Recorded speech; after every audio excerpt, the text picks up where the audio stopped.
সৰুপথাৰবাসী ৰাইজে বহু দিনৰে পৰা আশা কৰি আছিলে যে যোগাযোগৰ ক্ষেত্ৰত আমাৰ যি সমস্যা, বিশেষকৈ গুৱাহাটীমুখী যাত্ৰাৰ সময়তে হওক বা গুৱাহাটীৰ পৰা উভতি অহাৰ সময়তে হওক, এখন সুচল ৰেলৰ কাৰণে আমি দীৰ্ঘদিন ধৰি এটা আশা কৰি আছিলোঁ।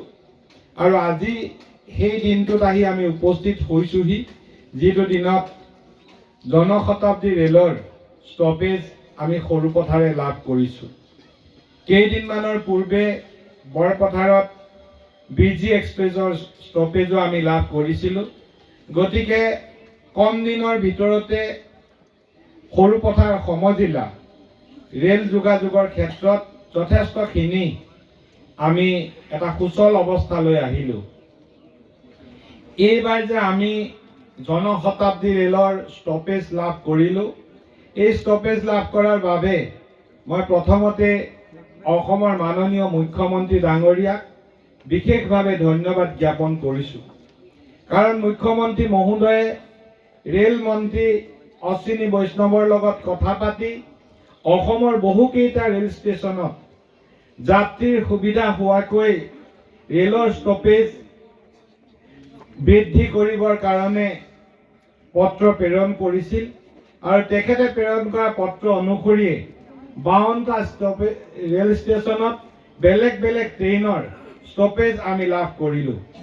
আমাৰ গোলাঘাট জিলাত ইয়াৰ উপৰিও বৰুৱা বামন গাঁৱত এটা ষ্টপেজ পোৱা গৈছে। আৰু আটাইতকৈ এটা গুৰুত্বপূৰ্ণ বিষয় হ'ল যে ফৰকাটিঙত আমি ৰাজধানী এক্সপ্ৰেছৰ ষ্টপেজ লাভ কৰিছোঁ। ৰাজধানী এক্সপ্ৰেছ, BG আৰু জনশতাব্দী ৰেলৰ জৰিয়তে আমাৰ সুচল যি যোগাযোগৰ ব্যৱস্থা হ'ব, ইয়াৰ পৰা অসমৰ মূল সংযোগৰ লগতে আমি ৰাজধানীৰ জৰিয়তেও দিল্লীলৈ বা বহিৰাজ্যলৈ যাবৰ কাৰণে এটা খুব সুচল আমাৰ ব্যৱস্থা হৈছে। ই আমাৰ কাৰণে খুব আনন্দৰ বিষয়।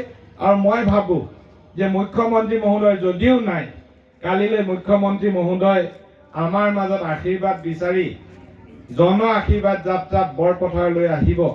আৰু আজি এই সভাত আমি এটা হাত চাপৰিয়ে মুখ্যমন্ত্ৰী মহোদয়ক আশীৰ্বাদ দিয়া উচিত। মুখ্যমন্ত্ৰী মহোদয় আমাৰ সৰুপথাৰৰ কাৰণে সদায় এক বিশেষ ব্যক্তি হৈ থাকিব। কাৰণ মুখ্যমন্ত্ৰী ডাঙৰীয়াই সৰুপথাৰক যোৱা 5টা বছৰত যি মৰম, যি আগ্ৰহ, যি সৰুপথাৰৰ গুৰুত্ব দেখুৱালে, ই কেতিয়াও সম্ভৱ নাছিল। অসমৰ মুখ্যমন্ত্ৰীসকলৰ ভিতৰত প্ৰাক্তন যিসকল মুখ্যমন্ত্ৰী, তেখেতসকলৰ সকলো মুখ্যমন্ত্ৰী সৰুপথাৰলৈ কিমান আহিছে বুলি ক'লে মই জনাত 4বাৰ নে 5বাৰ আহিছিল, আমাৰ বৰ্তমানৰ মুখ্যমন্ত্ৰীক বাদ দিলে।